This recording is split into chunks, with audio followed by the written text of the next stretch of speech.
할렐루야. 네. 부활절 때 꽃이 막 빨리 좀 더워져서 그런지 백합이 막 시들어가면서 밖으로 내놨는데 하여튼 이번 주일날 꼭 잔치가 됐어요. 저희가 예전에는 그 부교역자들이 예배 모신 참석 숫자를 다 세워갖고 월요일 아침 되면 책상에 다 올려놔 주셨어요. 지금 뭐 그럴 필요도 없이 그냥 휴대폰을 셀 수 있으니까. 근데 제일 많이 모였던 때가 2006년도 어느 봄에 128명이 주일날 아침에 예배를 드렸던 게 제가 하여튼 와서는 제일 많이 예배를 드렸어요. 물론 30주년에 더 많이 오셨어요. 이건 특별한 행사니까 그때는 200여 명 오셨던 것 같아요. 대충 세가 200명은 넘게 오셨던 것 같았는데 그냥 우리가 예배 드리는 날 이번 주에 제가 다 세진 못해서 청보사님도 못 들게 좀 세시더니 이번 주에 남편이 오셔서 너무 좋아가지고 근데 이제 이렇게 목사들은 어느 교회 가든지 거기만 여기 한 500명 들어가 있다 나중에 물으면 되게 맞아요. 오차가 이렇게 크지 않습니까? 여기 한 500석 되죠? 그러면 예, 대충 그쯤 됩니다. 여기 한 300석 되겠습니다. 딱 찬 거 보면 오늘 500석이면 한 300명 왔겠구나 이게 눈에 보이거든요. 그래서 딱 보니까 그날 주일날 120명 정도 모였어요. 이제 세지는 않았어요.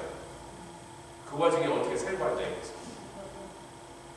나중에 혼자 앉아서 다시 계산해보면 뭐 거의 한 제가 누가 왔는지 거의 기억하고 있는데 근데 어떤 분은 너무 많이 온 데다 평소 앉은 자리를 뺏겨갖고 누가 딴 사람이 앉았으니까 다른 데 앉아서 예배 끝나고 보니까 그분이 오셨더라고요. 그래서 예배 시간에 그분은 한 번도 얼굴을 못 봤어요. 이렇게 큰 남자 뒤에 이렇게 앉아있고 그래서 최범수 집사님 뭔지 몰라서 예배 끝났대요. 한 서너 사람 예배 끝나고 보니까 그분이 오셨더라고요. 그래서 제가 정확하게 기억을 못하는데 눈에 안 보이는 사람들이 있어가지고 대충 숫자는 120명 2006년 이후로 제일 많이 오셨다. 우리가 숫자를 연연한 적은 없습니다. 많이 와도 되고 적게 와도 하려고. 근데 참 기쁜 것은 특별히 그동안 우리가 오랫동안 이분이 좀 예배로 오셨으면 좋겠다고 우리가 우리 조셉 잔슨도 그렇고 레위 넬슨 또 마크 스미스 정말 우리가 이 사람들이 와서 하나님 앞에 같이 예배를 드렸으면 그렇게 간절히 기도하는 사람들이 오실 때 혼자 막 가족 다 끌고 와서 혼자 좀 쑥스러우니까 이제 들어가자 이렇게 해서 그럼 더 좋지 우리는. 우리가 워렌 스미스 형제님 한 분을 보내드렸는데 거기 8명이 더 있더라. 가족이 8사람. 주님 한 사람 데려가시고 8사람 주님 나라의 시민으로 채우시옵소서. 그렇게 기도하고 있습니다. 하나님 그렇게 하실 줄 믿습니다. 며칠 안 했으면 이제 9이 돼요. 이제 아기가 하나 더 나와. 그래서 네, 할렐루야. 선교팀이 기도하는 가운데서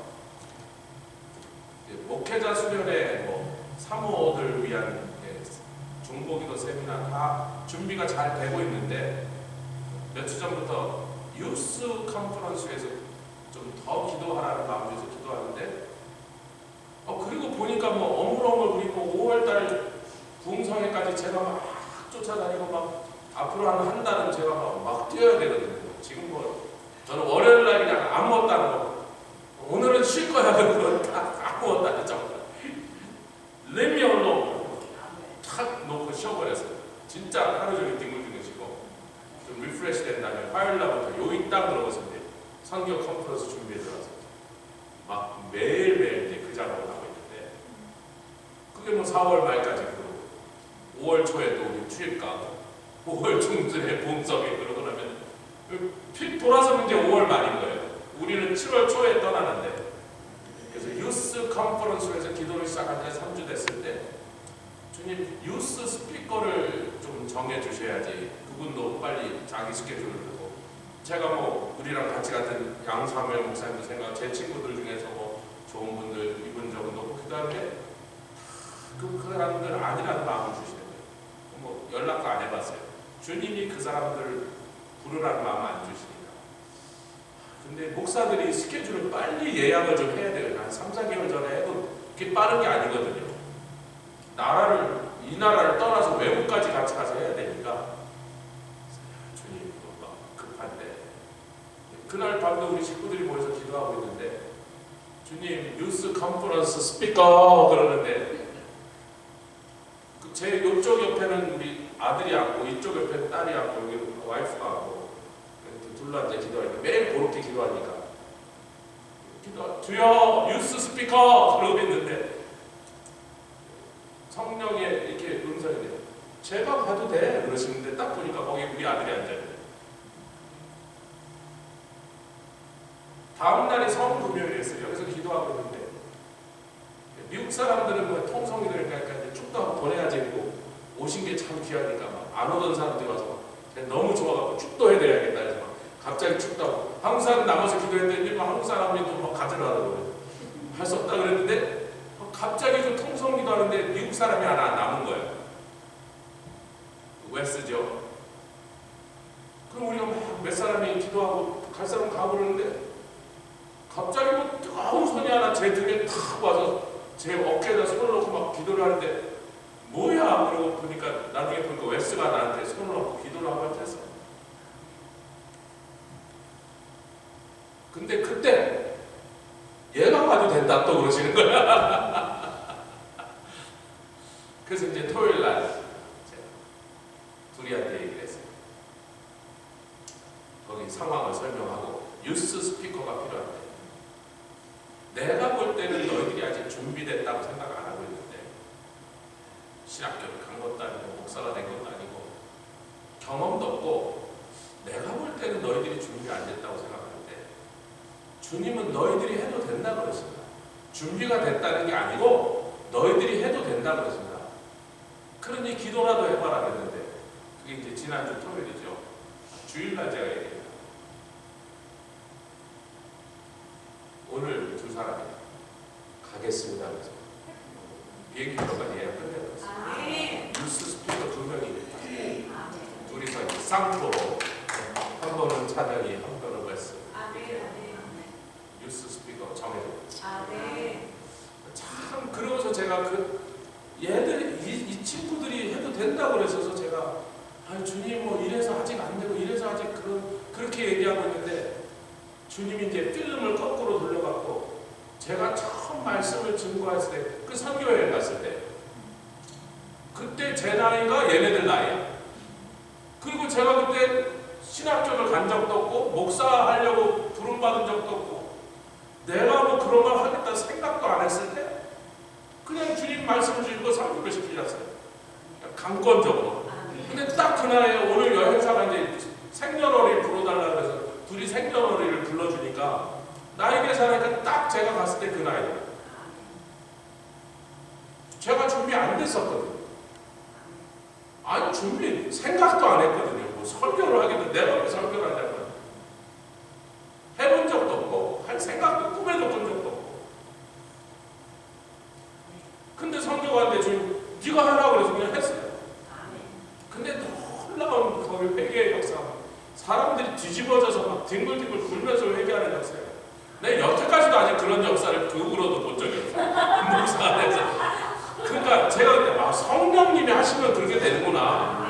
목사가 아무리 설교를 잘해도 성령이 역사하지 않으면 아무리 명설 들고도 소데스가 그러고 마는 거예요. 성령이 역사하시니까 경험도 없고 훈련도 없고 아무것도 모르는 사람이어도 하나님의 말씀이 성령이 불과 함께 떠니까 거기가 그냥 회의의 불구덩이로 변해요. 근데 저도 됐는데 왜 얘네들은 안 된다고 저는 생각했을까? 안 된다고 저는 생각해요. 아직은 아니라고. 우리 아들이 이제 올 여름부터 신학교에 가서 공부를 시작하는데 그래도 뭐 두어 학기 공부나 하면 혹시 그때 이렇게 나는 생각하고 있는데 우리 생각보다 주님은 이제 뛰어넘고 앞서가시고 결론 끝나버렸습니다. 뉴스 스피커 정해졌고 목회자 컨퍼런스 어찌됐든 제가 가서 또 제가 할 일을 하고 사모 컨퍼런스 하고 스피커 다 정해졌어요. 오늘 그 얘기를 마이클 목사님 했더니 나도 갈까 그랬는데 투구내겠지 뭐 맨날 올까 말까 벌써 간만 본 지가 지금 10년째예요. 내가 같이 온다라서 한테 얘기했는데 둘레 기차를 떠났습니다. 할렐루야. 우리 강의 안으로 424페이지 교회가 참 이렇게 주님이 역사하시는 것을 보는 것이 얼마나 감사합니다. 424페이지 아멘. 제일 밑에 보면 모략에 대해서 제가 한국에서 이 성서 신구락으로 학위를 받은 유일한 사람이 한 사람이 여의도 순복음교회 전도사님 정정숙 전도사님이란 분이 성지에서 십몇 년을 살면서 그거를 연구를 한 거예요. 거기서 공부를 한 거죠. 그래서 성지에서 자란 모든 식물을 채취하려고 맨날 산으로 들러 헤매고 거기에 권위자리라는 걸 배우고 또 히브리 대학을 다니면서 히브리 언어를 배워갖고 성경에 나온 식물에 한국에서 최고 권위자가 되신 여자 전도사님이세요. 그런데 그분이 쓴 책을 제가 어디서 보고서 박물관되고 그걸 사와라 했더니 한국에서 갔다 와서 그걸 사갖고 오셔갖고 제가 그 책을 참 유용하게 쓰고 있는데 거기 나온 내용을 제가 여기다 소개하겠습니다. 모략이 뭔가 보니까 우리는 모략이 성경에 여러 번 등장하는 걸 보는데 첫 번째는 뭐냐면 관유를 만들 때 출애굽기 20장에 모략 500세겔을 가지고 근데 이 모략이 굉장히 비싼 겁니다. 금보다 무게로 치면 금보다 더 비싼 거예요. 모략 500세겔을 가지고 거룩한 기름에다가 섞어서 그것은 뭐를 만들어라? 향기름을 만들어라. 모략을 섞은 기름이란 말이에요. 그래서 모략의 향이 나게 만들어라. 그래서 성전에 하나님께 드리는 예배 때 사용되는 향기름 제조할 때 기름이 주 원료지만 기름보다 훨씬 귀하고 중요한 것은 값진 것은 모략이었죠. 아멘. 할렐루야. 뭐 우리가 이제는 구약의 성막에 제사 드리고 이런 걸 안 하니까 모략을 넣은 적도 없고 그런 걸 본 적도 없고 뭐 본 적도 없어요. 그러나 하여튼 그때 고대인들에게 이 모략이 그렇게 고귀한 일에 쓰임을 받는 것이었다. 두 번째는 에스더가 이제 왕의 비죠 왕비를 뽑으려고 와스비가 그 왕을 모욕을 하니까 그 여자를 쫓아내고 새 왕비를 뽑으려고 여러 처녀들을 데려다가 1년 동안 정결케 하는 의식을 행하는 거예요. 그리고 이제 예쁘게 다듬고 왕국의 예절도 가르치면서 1년 동안 그 기간이 끝난 다음에 왕 앞에 가서 이제 간택하게 할 때 왕이 그 중에 마음 드는 처녀를 고르라고 했는데 그게 에스더였던 거죠. 유대인인지 모르고 고른 것입니다. 나중에 들통이 났죠. 유대인에게. 근데 하여튼 그 과정에서 처녀들을 데려다가 흡수 훈련하는 거예요. 미스코리아 훈련하듯이 훈련하면서 매일 뭐 하여튼 뭘로 목욕을 우유로 목욕을 하는지 뭘로 목욕하는지 그 뭐 내가 알 도리가 없지만 6달은 모략 기름을 쓰라. 또 6달은 향품을 써라. 요즘은 치면 향수 같은 것입니다. 그래서 몸을 정결케 하는 의식을 행하더라고 에스더서 2장에 나와 있습니다. 아가서에 보니까 솔로몬이 술람미 여인을 향하여 노래하는데 여기 보세요. 아가서 1장 13절, 3장 6절, 4장 6절, 4장 14절, 5장 1절, 5장 17절 아가서에 나오는 모든 몰약에 대해서 언급한 건데 이게 전부 뭐예요? 나의 사랑하는 자는 내 품 가운데 몰약 향랑이요. 향랑이 뭡니까? 향이 계속해서 나오는 어떤 것을 주머니에 넣어서 여기다 차고 다니는 거예요. 요즘 이렇게 퍼퓸 이렇게 칙칙 뿌리지만 그때는 그렇게 하는 기술이 없으니까 이거 향이 나는 그 오리지널 소스를 여기다 이렇게 차고 다니는 건데 옛날에 한국에도 조선이나 고려시대 여인들도 비단 주머니에다가 사향 같은 걸 넣고서 똑같은 원리라는 거예요. 거기서 향긋한 냄새가 나고 사람 몸에서 혹시 날 수 있는 채취 중에 좀 땀 냄새나 악취를 이렇게 오버파워 해갖고 그 사람 곁에 가면 아름다운 냄새가 나게 만드는 것인데 그거 성경에 나오는 것입니다. 아름다운 사람, 사랑하는 자에게서 모략의 향내가 나면 그 사람을 향한 안 그래도 사랑에 뿅 갔는데 그 몸에서 향기로운 냄새까지 나니만 그 사랑의 그걸 묘사한 거죠. 할렐루야. 제가 또 뭐 저희 와이프에서 뭐 머리에서 나는 무슨 샴푸 냄새 이런 얘기하면 또 너무 오그라드는 얘기니까 안 하겠습니다. 그런 얘기까지 하면 안 되죠. 하여튼 그런 표현이, 적나라한 표현이, 사랑에 빠진 남자가, 사랑에 빠진 여성이 서로를 향하여 그리워하면서 그 사랑을 노래하는 데서 이 모략이 몇 번 등장해서 한 번, 두 번, 세 번, 네 번, 다섯, 여섯, 일곱 번인가 여섯 번. 예. 마태복음 2장 11절에 드디어 우리가 잘 알고 있는 동방박사 몇 사람? 또 세 사람이라, 세 사람이란 말은 성경에 없다니까요. 세 가지 물품을 들고 왔어요. 몇 사람이 들고 왔는지 몰라요. 10사람일 수도 있고 4사람일 수도 있고 3사람일 수도 있는데 하여튼 동방박사 세 사람 해버려갖고 노래가 세 가지 들고 왔는데 다 귀한 거죠. 황금, 뭐 당연히 귀한 거. 유향을 갖고 왔고 모략을 갖고 왔는데 특별히 모략은 예수님의 뭘 예비한 거다? 장례를 예비한 것이다. 할렐루야. 성경에 나온 것만 지금 짚어보고 있는 겁니다. 그리고 우리가 지난주에 본문으로 삼았던 요한복음 19장에 니고데모와 아리마대 요셉 두 사람이 예수님의 시신을 수습하여 빌라도에 가서 당돌이 가서 달라 그러고 살아계실 때 좀 나서지 자기가 예수님의 제자라고 그때는 속으로 유대인들을 두려워하여 은휘하더라, 숨기더라. 예수님이 의인이고 죄가 없다라고 말할 수 있는 사내들인 공의원이었음에도 불구하고 가타간에 말하지 않더라. 예수님이 잘못한 게 없다라고 변호하려고 나서지도 않고 그렇다고 다른 유대인들처럼 예수님이 나쁜 놈이다라고 욕하는데도 가감지 않아요.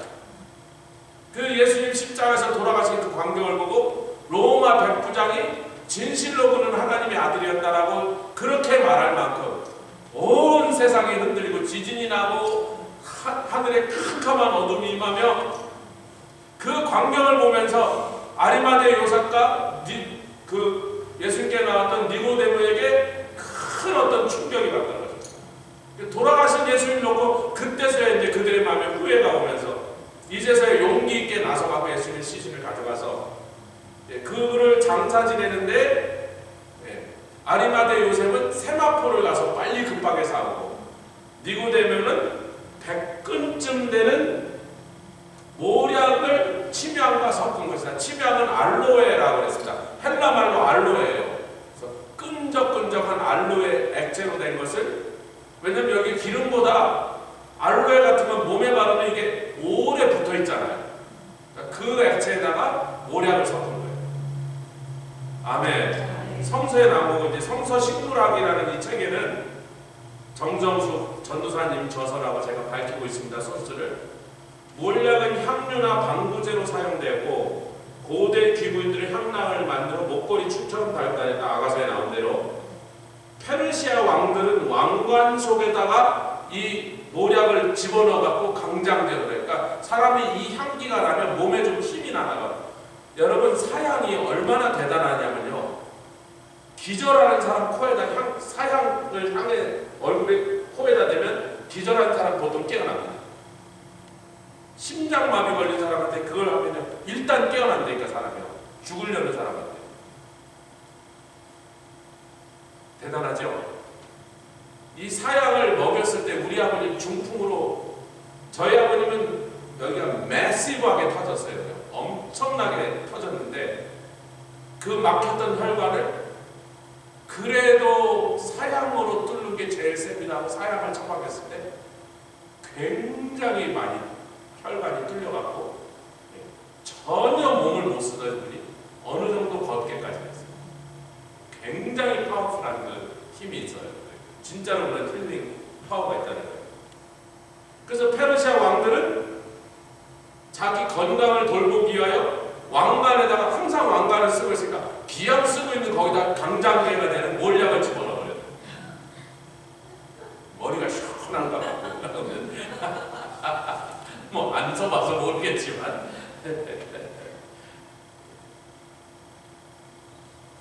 일설에는 언어학자들 간에는 모리아산이라는 그 모리아라는 말의 어원이 모르, 즉 몰약이란 말입니다. 몰약은요 미르 그래. 미르 히브리어 미르라는 말인데 그 모르란 말이 모리아산의 어원이 됐다라는 설도 있습니다. 그거는 이분의 주장인데 저는 뭐 처음 듣는 얘기예요. 이스마엘 상인들과 요셉의 형들이 창세기에 보면 요셉의 형들은 나중에 애굽에 곡식을 사러 나올 때 또 요셉을 팔러 가던 이스마엘 상인들이 들고 간 모략은 이게요, 바닐화라는 전혀 다른 식물인데, 바닐화는 꽃이 피는 그런 식물인데 이게 팔레스타인 지방에 많이 자라는 건데 거기서 추출한 몰약인데, 몰약을 원래 추출하는 나무에서 추출한 몰약보다는 상품 가치가 이등품 상품이야. 한국의 조기가요, 참조기를 말리면 굴비가 되고요. 요즘은 참조기가 하도 씨가 많아서 작은 것밖에 안 나오니까 중국에서 부세라고 하는 놈인데 조기의 사촌입니다. 보통 사람은 구별을 못합니다. 생선 장수도 가끔 헷갈리는데 진짜 똑같이 생겼어요. 근데 여러분 딱 말려놓으면요, 대가리가 다이아몬드형으로 이렇게 여기가 이렇게 골이 이렇게 대가리 뼈가 이렇게 갈라지는 놈이 진짜 조기고, 대가리가 동그란 놈은 부세입니다. 가격의 차이는 약 10분의 1 정도. 부세가 10,000원이면 똑같은 사이즈에 똑같은 무게라면 조기는 100,000원. 그래서 굴비 사실 때 대가리가 다이아몬드 된 놈이면 참조기. 이렇게 몰약도 두 가지가 있었으니 더 비싼 몰약은 몰약이라는 그 메르나무에서 추출하는 것이고, 팔레스타인 지방에는 진짜 몰약은 아닌, 그러나 몰약과 너무나 성분이 비슷하게 나는 바닐화에서 추출한 그 액체를 갖고 만든, 그러니까 2등품 몰약이 있었는데, 그래도 그것도 귀하다고 애굽에 들고 가면 상당한 값을 쳐받으니까 상인들이 그걸 들고 가서 장사하러 들고 가기도 하고, 요셉의 형들이 이스라엘에서 나는 여러 좋은 그 특산품들을 애굽의 바로에게 선물하러 들고 가는데, 거기 보면 여러 가지가 나오죠. 거기에 뭐가 있어요? 길앗의 향료가 나오고, 또 갖고 가는 게 뭐가 있어요? 몇 개 있는데 갑자기 네, 하여튼 팔레스타인에서 나는 다른 나라 사람들이 다 원하고 귀하게 생각하는 여러 가지 특산품을 몇 가지 들고 가죠. 제가 지금 생각이 나는. 하여튼 됐습니다. 그게 중요한 게 아니니까. 자, 몰약 얘기를 하는데, 아시리아 공주의 미르라라고 하는 그 공주가 있었는데, 뭐 무슨 하여튼 이렇게 누명을 쓰고 쫓겨나서 거기서 눈물로 애원하다가 몰약나무로 변해갖고 거기서 흰 눈물이 흐르는데, 그 흰 눈물이라는 게 수액이라는 거죠. 그 나무에서 흐르는 진액을, 그거를 잘 채취해갖고 말리면 하얀 그런 액체가 되는데, 그것이 좀 시간이 지나면 누렇게 변합니다. 이제 이 책에는 사진도 있어요. 그래서 누런 액체, 무슨 송진 엉킨 것처럼 되는데, 그것을 태우면 거기서 엄청난 몰약 향이 나오는 그 진액을 얻어낸다, 이렇게 되어 있습니다. 그 정도고, 그리스나 로마 사람들은 포도주로 섞어서 다용도라고 할 때 그 다용도가 뭐겠냐면 약으로 쓴다는 거예요. 왜냐하면 몰약 그 자체를 쓰면 너무 쓰고요, 너무 독하니까 포도주에다 적당히 일정한 비율로 섞어서 포도주와 함께 복용하게 해서 이것을 약으로 썼다. 우리가 지금 예수님 그 처형당하는 장면에 예수님께 몰약을 섞은 포도주를 마시게 했다. 그거를 지금 우리가 19장에 공부했기 때문에 이렇게 됩니다. 침략은 알로에다. 부피는 100근이다. 근데 100근이라고 할 때 그 100근이 원어 성경에는 리트라라고, 리트라가 영어의 리터거든요. 그 영어의 리터, 1리터가 부피로 1리터일 때 무게로는 파운드입니다. 그러니까 100근, 100파운드. 간단해서 그렇죠. 100파운드. 굉장하네요. 100파운드 얼마예요? 100파운드가 얼마예요? 1파운드가 450g입니다. 100파운드면 45,000g. 45,000g은 키로로 45kg래요. 45kg 무게. 부피로 100리터 무게. 굉장히 100리터면 약 한 30 몇 갤런쯤 돼요. 우유 갤런으로 한 갤런을 30 몇 번 정도 하면 100근이라는 양이 된다. 네, 그 정도 됐습니다. 우리 20장으로 넘어왔습니다. 우리 시간 되는 만큼 가보겠습니다. 아, 사순절도 끝냈는데 천천히 가도 되는군요. 네.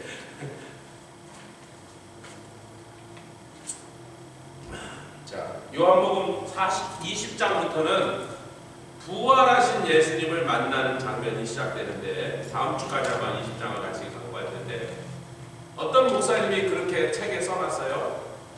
요한복음이 예수님의 일생에 대한 전기 같은 책이라면 19장으로 끝났어야 된다. 왜냐하면 전기는 어떤 걸로 끝나요? 무슨 대통령, 무슨 인물. 그 사람 죽는 걸로 끝나잖아요. 죽으면 더 이상 쓸 얘기 없잖아요. 그런데 예수님의 19장이 죽으신 사건으로 끝나지 않고 20장, 21장이 붙어진 것은 예수님은 죽음으로써 그 삶이 끝난 것이 아니라 부활과 승천으로서 예수님의 이 땅에서의 삶이 끝난 겁니다. 아무도 부활한 사람이 없으니까 이런 전기는 세상에 없는 거죠. 그런 것으로 이분이 하나님의 아들이라고 우리는 충분히 입증할 만한 증거가 된다. 그 목사님인데, 아니 우리는 어차피 하나님의 아들인 거 알고 있지만 역사적인 눈으로 시각으로 볼 때 예수님은 평범한 인간과 다른 게 죽고 나서 부활하신 다음에 사건이 또 기록되고 있으니까 죽고도 전기가 안 끝나는 이상한 분이다, 뭐 이렇게 말한 겁니다. 미국 분들만 할 수 있는 그런 표현이죠.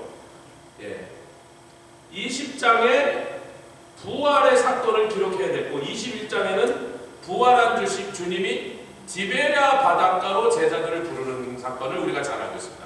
아멘. 그래서 21장으로 이제 우리가 마지막 종결로 지금 가고 있는데 20장까지 시작하면 거의 다 왔습니다. 21장의 사건은 사실 여러분에게 제가 길게 설명할 필요가 없는 게, 내용으로 보면 별로 그렇게 복잡한 내용이 없어요. 뭐 길게 설명할 게 없어요. 간단합니다. 실패한 제자, 도망간 제자, 욕하고 배반하고 저주한 제자들이라도 도로 다 불러서 네가 나를 사랑하느냐? 나를 사랑한다는 그 말만 가짜가 아니라면 나는 너희들에게 내 양을 먹이겠다. 아멘. 그 한마디로 다 끝났어요. 21장에. 긴게 할 얘기가 없다는 거예요. 20장 공부 끝나면 사실 강해로는 21장 그냥 들어가서 30분 만에 끝나는 거예요. 그래서 저는 강의가 빨리 끝날 것 같은 불길한 얘기 들어가서 오늘부터 이사야서 말씀 연구를 시작을 했습니다. 몇 주 안에 끝나니까. 그럼 이제 이사야서 강의를 여러분들에게 또 해야 되니까 지금 이사야서를 같이. 여러분들도 이사야서가 66장. 여러분 시편을 제외하고는, 시편은 찬송가예요. 유대인의 찬송가인데 엄밀한 의미로는 다른 성격과 좀 다르죠. 찬송가니까 그들이 늘 부르는 찬송가입니다. 그러니까 그 외에 어떤 내용이 기록되고 메시지가 기록된 성경으로는 이사야서가 제일 깁니다. 66장. 그래서 어떤 분은 또 성경 66권인데 이사야서도 66장이라 그래서 작은 성경이다, 성경 안에 작은 성경이다, 이렇게 부르는 사람들도 있습니다. 뭐 중요한 얘기는 아니에요. 또 유난히 메시아에 대한 예언이 많이 나와서 이사야서가 그렇게 중요하고, 이사야서 53장은 모든 회당에서 읽는 것을 금지합니다. 왜냐하면 이사야서 53장을 읽으면 자꾸 이것들이 예수를 믿어버려요. 그래서 못 읽게, 친자 앞에가 못 읽게요. 이사야서 50장에서 3장을 못 읽게. 왜? 그거 읽다가 이디오피아 전체가 예수를 믿어버려요. 못 읽게, 진짜로 못 읽게. 여러분, 제 농담하는 거 아니에요. 유대인한테 야 이사야서 50장 읽지마, 금서야 금서. 그렇게 이사야서는 예수님에 대한 예언이 많이 집중적으로 납니다. 할렐루야. 그럴 뿐만 아니라 복음서 기자들이 가장 많이 인용한 구약성경의 이사야서. 그래서 복음서를 이해하려면 이사야서를 이해해야 돼요.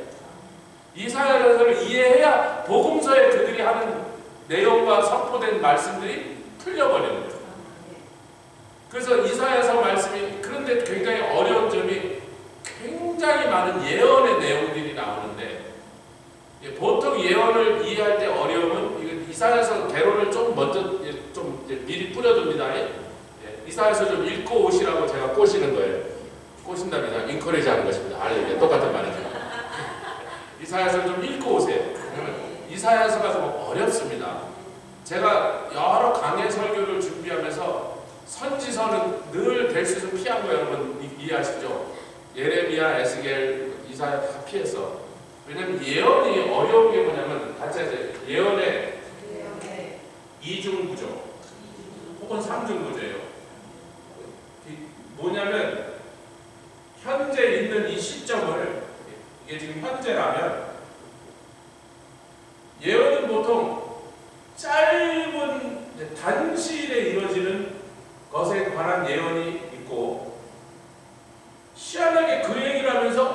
먼 훗날 벌어지는 예언이고, 심지어는 상중고전은요 종말에 벌어지는 예언까지 한 내용 안에 다 같이 시간이 전혀 다른 시간을 향하여 한 가지 예언 속에 그 3중구조, 2중구조로 들어가 있을 때가 많아요.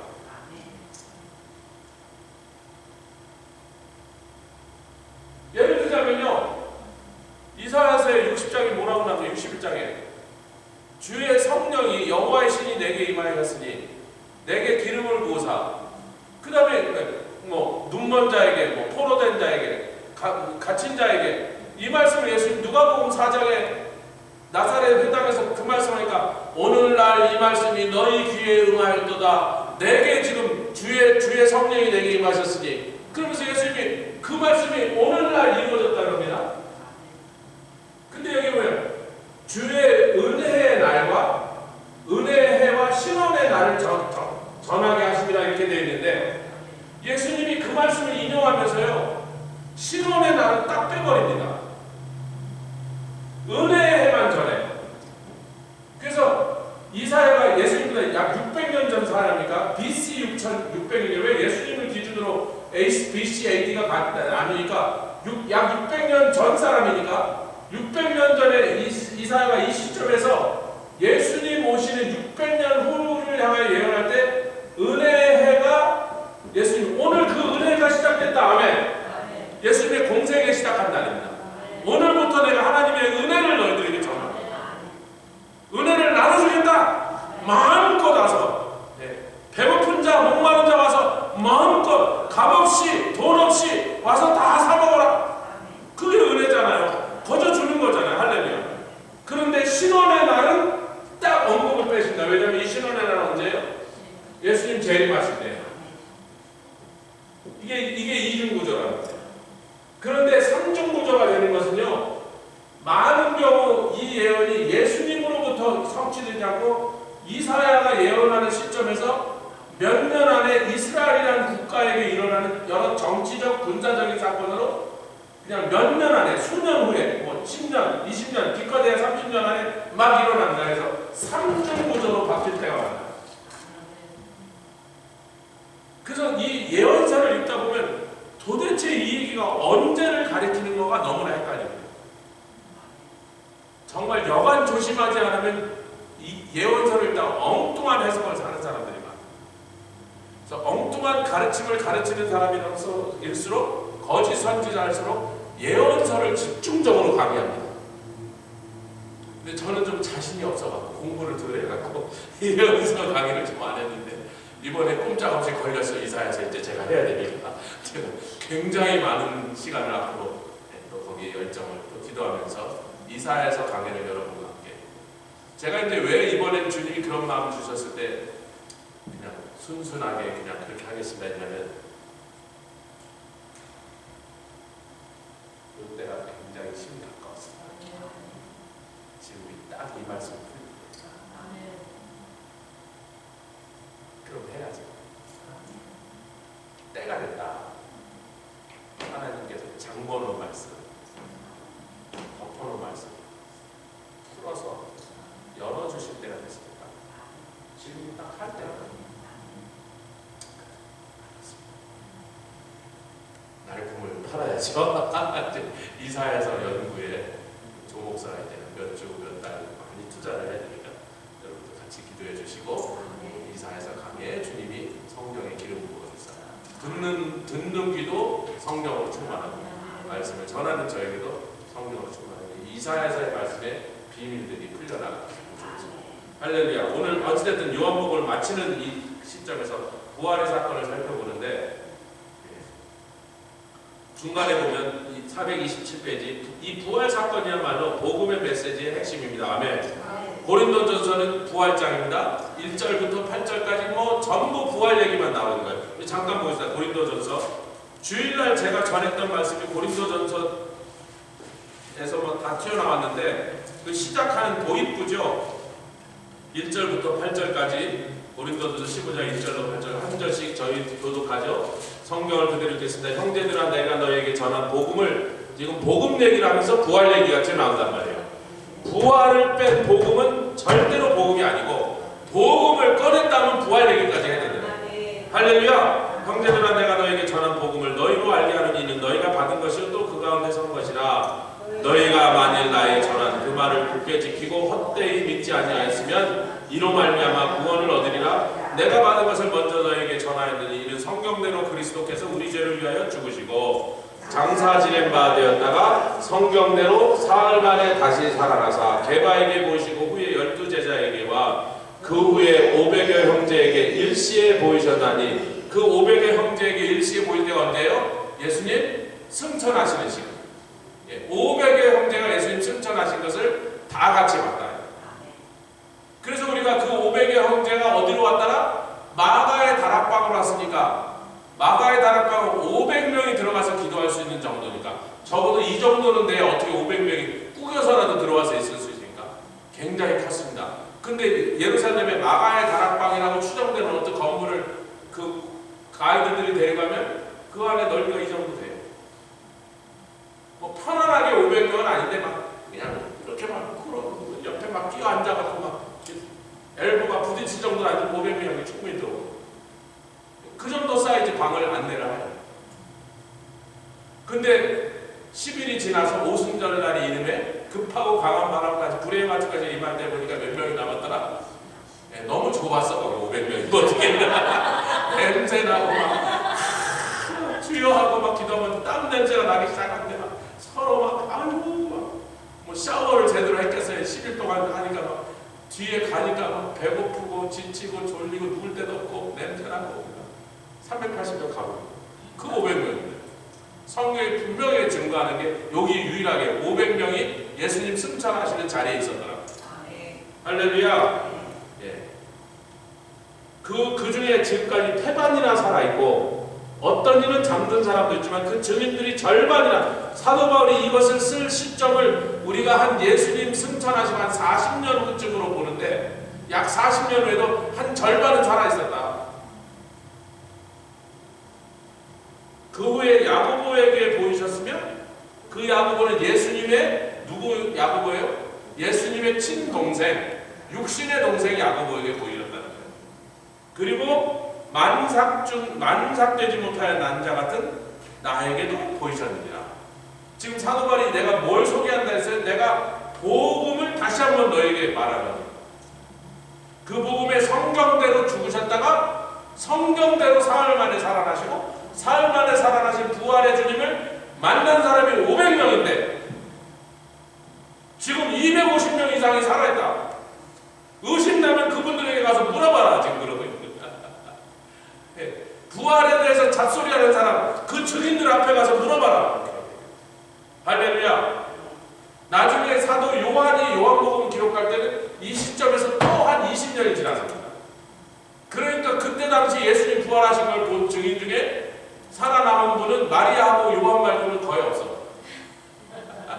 100살 넘은 마리아와 90살 넘은 요한이 아직도 살아갔고 그러니까 내가 수백 번 얘기했잖아. 진짜로 살아계신 내가 만졌다니까 이것들아. 이제 그만 좀 물어. 진짜요 진짜라니까. 예수님 못 친게 물어봐. 그런 말이야. 아이고 우리 하나님 참 너무 그들을 여러분 그때 당시 평균 수명이 50이 안 넘을 때 40몇 살에 다 죽을 때 100살 넘게 90살 넘게 살던 거죠. 뭘 하라고? 영지주의의 이 거짓말 때려 부수게 하십니다. 3세대 4세대 심지어는 어린애들 가고 5세대가 지날 때까지 그 두 분을 살아서 그 부활을 증거하게 하겠습니다. 할렐루야. 자 우리가 강연으로 돌아가겠습니다. 예수의 부활은 예수 그리스도가 하나님의 아들이라는 증거입니다. 사도행전 2장 32절 36절 우리 시간 되는 만큼만 하겠습니다. 사도행전 2장 우리가 부활 사건을 제가 오늘 도표로만 했다 좀 시간이 모자라서 다음 주에 나눠드리려고 도표를 완성하고 있는데 그 도표에 보면 다른 얘기는 없고 성경에 나오는 부활 사건을 전부 다 마태마가 누가 요한복음에 나온 내용을 사복음서의 내용을 다 이렇게 구절구절을 이렇게 조금씩 표현이 다르고 조금씩 내용이 다르지만 그걸 한 도표에다 딱 넣고서 딱 드리면 여러분 이걸 딱 보시면 부활 사건에 관한 모든 내용이 그냥 쫙 눈에 정리되도록. 할렐루야. 구절은 다 뽑아내니까 다음 주에 도표에 넣기만 하는데 그렇게 해서 우리가 부활 사건을 총정리한 아마 요한복음이 거의 대단한 막이 되지 않겠까. 사도행전 2장 32절 36절 한 절씩 읽겠습니다. 32절부터 36절 한 절씩. 이 예수를 하나님이 살리신지라 우리가 다 이 일의 증인이로다. 하나님이 오른손으로 예수를 높이심에 그가 약속하신 성령을 아버지께 받아서 너희 보고 듣는 이것을 부어주셨느니라. 다윗은 하늘에 올라가지 못하였으나 친히 말하여 가로되 주께서 내 주에게 말씀하시기를 내가 내 원수로 내 발등상 되게 하기까지 너는 내 우편에 앉았으라 하셨도다 하였으니. 36절 그런즉 이스라엘 온 집이 정령이 알지니 너희가 십자가에 못 박은 이 예수를 하나님이 주와 그리스도가 되게 하셨느니라 하니라. 아멘. 여러분 그 앞에 31절에 중요한 말씀이 있죠. 같이 읽겠습니다. 시작. 미리 보는 거로 그리스도의 부활하심을 말하되 저가 음부의 버림이 되지 않고 육신이 썩음을 당하지 아니하신지라 하더니 그 말씀 그대로, 이게 시편의 말씀입니다. 그 말씀 그대로 하나님이 살리신지라. 예수의 시신이 육신이 썩지 않으시게 하셔서. 아멘. 여러분 사흘 만에 부활. 저 좀 보세요. 이거 좀 보세요. 사흘 만에 부활하셨다고 말하니까 우리는 한 72시간쯤 걸렸다라고 자꾸 생각하기가 쉽습니다. 왜? 그렇게 들리니까 뒤에는. 근데 예수님이 돌아가신 날이 요일로는 금요일입니다. 아멘. 그러니까 성금요일이요. 우리가 죽으신 십자가에 승리하신 그 사건을 기념하여 모르게 성금요일인데 해마다 금요일입니다. 왜냐하면 금요일날 저녁 안식일이 시작하니까 6월절이 시작하고. 근데 우리는 몇 시에 돌아가셨는지 알아요. 오후 3시입니다. 성경이 분명히 그렇게 밝혔으니까. 자, 3시에 이제 사망하셨어요. 운명하셨어요. 자, 그럼 이 시간부터 이제 시신이 부패하는데 시간을 우리가 계산할 수 있는 거예요. 토요일 날 무덤 속에 계셨습니다. 주일날 새벽에, 굉장히 이른 새벽에 해가 뜨기 전에 여인들이 무덤에 도착했어요. 근데 도착하니까 이미 무덤이 열려있고 시신이 옮겨져 있는 것 같이 보이고, 옮기지 않고 본인이 걸어서 나오셨지만 막달라 마리아 그렇게 생겼어요. 시신을 누가 옮겼나 보다. 누가 부르니까 동산직인데요. 당신이 옮기셨어요. 제발 예수님 어디다 옮기셨는지 나는 알겠는데. 그랬단 말이에요. 근데 그 시간을 정확하게 내기 때문에 해 뜨기 전에 캄캄한 때니까 한 새벽 4시쯤 됐다고 칩시다. 혹은 늦어봐야 5시인 거예요. 왜냐면 6시면요. 잠깐만. 우리 사순절 끝나는 때 중간에 서머타임이 시작되는 바람에 잠깐 여러분이 헷갈리시지만요. 우리가 2월달에 항상 2월달 언제쯤 사순절이 시작돼서 약 한 3주쯤 지나면 점점 해가 일찍 떠서 사순절 여기서 제가 설교하고 있으면 저쪽이 좀 훤해지기 시작해요. 여러분은 뒤로 안 보시니까 잘 보여요. 저렇게 보고 있으면 이렇게 훤해져. 그다음 갑자기 서머타임이 시작돼 버리는 거야. 중간에. 그러니까 도로 껌껌해져. 1시간이 또 땡겨지니까. 근데 이제 그래도 또 한 3-4주 지나면요. 서머타임이 있든지 말든지 서머타임이 없었더라면 서머타임이 없어요. 우리가 미국에서만 하는 게 서머타임이니까 이스라엘은 없단 말이에요. 서머타임이 없었더라면 여러분 위도가 피츠버그와 예루살렘이 조금 예루살렘이 더 남쪽이면 엄청나게 차이는 나지 않습니다. 그래서 해 뜨는 시간이 상당히 비슷합니다. 여기보다 한 10분, 20분 좀 일찍 뜰지도 몰라요. 더 남쪽이니까. 북반구니까 그래도 좀 더 늦게 뜨겠군요. 근데 여러분 보세요. 여기랑 굉장히 차이가 안 난단 말이에요. 저희가 이스라엘 여행은 거의 비슷해요. 해 뜨는 시간이 이렇게 비슷하다. 그러니까 서머타임이 없었으면 부활절 올 때쯤 되면 우리 사순절 예배드리러 40일쯤 가까이 오면요. 올 때 벌써 해가 뜬 걸 보고 나오는 거예요. 5시 반이면 해가 하늘에 떠 있다고요. 그러니까 깜깜한 상태에서 무덤에 도착했다가 아무리 늦어도 5시 전에 도착했다는 거예요. 어쩌면 3시, 4시였을 거라고요.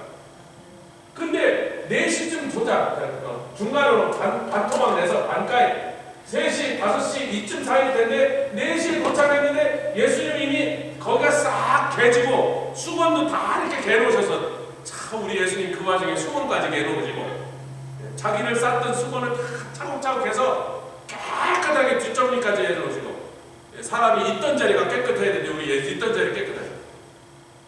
그러니까 부활은 적어도 3시보다도 이전에 일어났다는 사실. 자, 그럼 보십시오. 토요일날 오후 3시 됐을 때 24시간. 24시간 됐어요. 다음날 3시에 됐을 때 부활이 일어났다고 치면 36시간, 시간으로 36시간밖에 무덤에 안 누워 계셨어요. 36시간이면 신체가 아직 썩지 않습니다. 아멘. 우리는 사흘 만에 부활하셨다 자니까 요일로 가니까 금토주에서 사흘째라고 말하는 거지. 사실은 이틀도 되기 전에 깨어나셨단 말이에요. 아멘. 뭐 한두 시간 더 걸렸다고 해봐야 37시간, 38시간보다 더 가진 않았어요.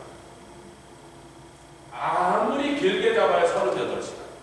짧게 잡으면 36시간도 안 되는 시간. 제가 볼 때 딱 한 36시간. 한 새벽 3시쯤 일어나지 않으셨을까? 그래서 수건도 재시고 우리 같은 경우는 커피 생각나네. 커피 한 잔 마셨으면 좋겠다고 걸어나오셨다고. 36시간. 그래서 시편에 다윗의 입을 통하여 그 육체가 썩지 아니하고 음부에 버림되지 않으십니다. 여기서 음부는 지옥을 얘기하는 게 아니라 유대인들이 시신을 내다가 화장하는 그 게힌나라고 하는 화장터를 얘기하고 있는 거죠.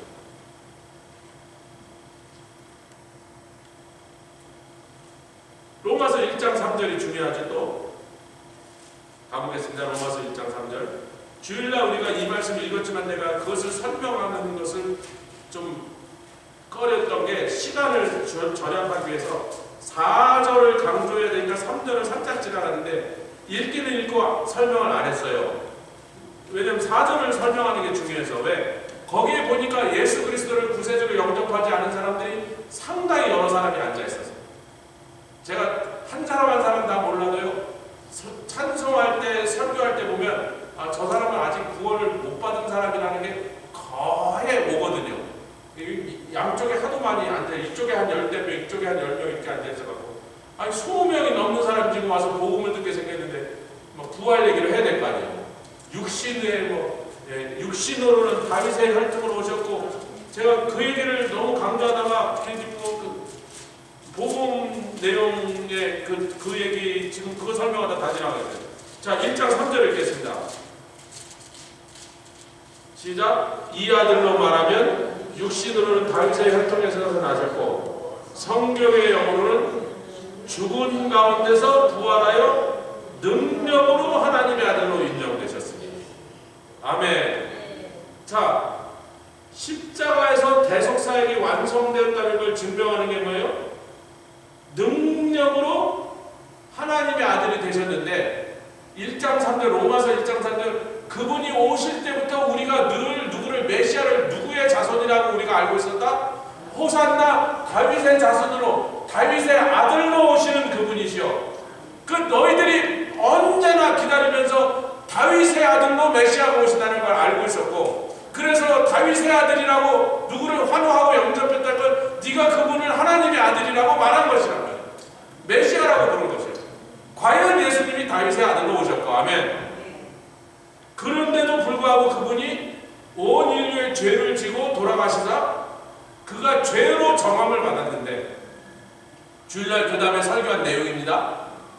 성령이 살리셨다고 말하면 간단한 얘기를, 사실 그거잖아요. 성령이 일으키셨는데 나중에 저와 여러분들을 일으키실 것도 바로 성령이신데 그때만은 그분을 성령이라고 부르지 않고 성결의 영이 우리를 일으키실 거란 말이에요. 그러니까 이 땅에서 부활의 주님 안에서 부활의 생명을 사는 우리들은, 영생을 사는 사람들은 성결한 삶으로 우리를 인도하신다는 겁니다. 아멘. 어찌됐든 예수님이 죄가 더 이상 없다. 왜? 다 치러내셨으니까. 그분이 지은 죄는 아니라 할지라도 온 인류의 죄를 자기 몸에 지고 가셨으니 세상 죄를 지고 가는 어린 양, 그분이 담당하고 지고 가셨거든요.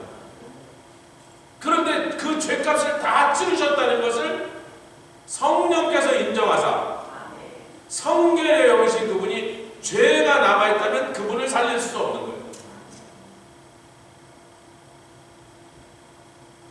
할렐루야. 우리는요, 거룩하게 살아서 구원받으려는 게 아니라 구원받았으니까 거룩하게 살잖아요. 그리고 거룩하게 산 사람은 천국에 데리고 들어가셔야 돼요. 죄도 없는 천국에 죄가 아직도 좀 묻어 남아있는 인간이 들어가면 되겠어요? 여러분, 우리가 이 농담을 잘 알죠? 제발 좀 완벽한 교회 찾아다니지 마세요. 완벽한 교회를 당신이 혹시 세상에서 발견한다 할지라도 당신이 그 교회에 들어가는 순간 당신 때문에 그 교회는 완벽한 교회가 안 되겠어요. 천국에 죄가 남아있는 사람이 들어가면 되겠냐 말이에요. 그럼 그것이 천국이냐 말이에요. 아직도 죄가 있는 거예요. 그럼 거기에 또 저주가 있고 사망이 있고 미움이 있고 죽이는 전쟁이 있는 곳으로 다시 변하는 거 아니에요. 그러니 당연히 천국에 절대로 죄와 상관 있는 사람은 한 사람도 안 받아야죠. 그런데 그 일을 우리가 우리의 힘으로, 우리의 노력으로, 우리의 선함으로 이루는 것이 아니라, 아멘, 예수와 함께 죽어서, 아멘, 그와 함께 부활할 때 성결의 영에서 성령이 우리를, 예수님을 부활시키신 것처럼 능력으로 우리를 부활시키신다. 그래서 또 베드로서에게 죄와 상관없이 그분이 오시는 걸 기다리는 자, 죄와 상관없이 그분을 기다린, 재림을 기다린 사람이라면 죄를 끊어버리고 죄와 뭐라고요? 절교. 죄와 절교. 할렐루야. 속지 마라. 세상 친구들이 너희를 속여서 한 번밖에 안 자는 사람 그 다음엔 없으니 먹고 마시고 놀고 파티하잖아. 세상 친구들이, 악한 친구들이 너희를 속이려고 하고, 그것들에 속지 않고 죄와 절교하고, 죄 짓자는 친구와도 절교하고, 절교.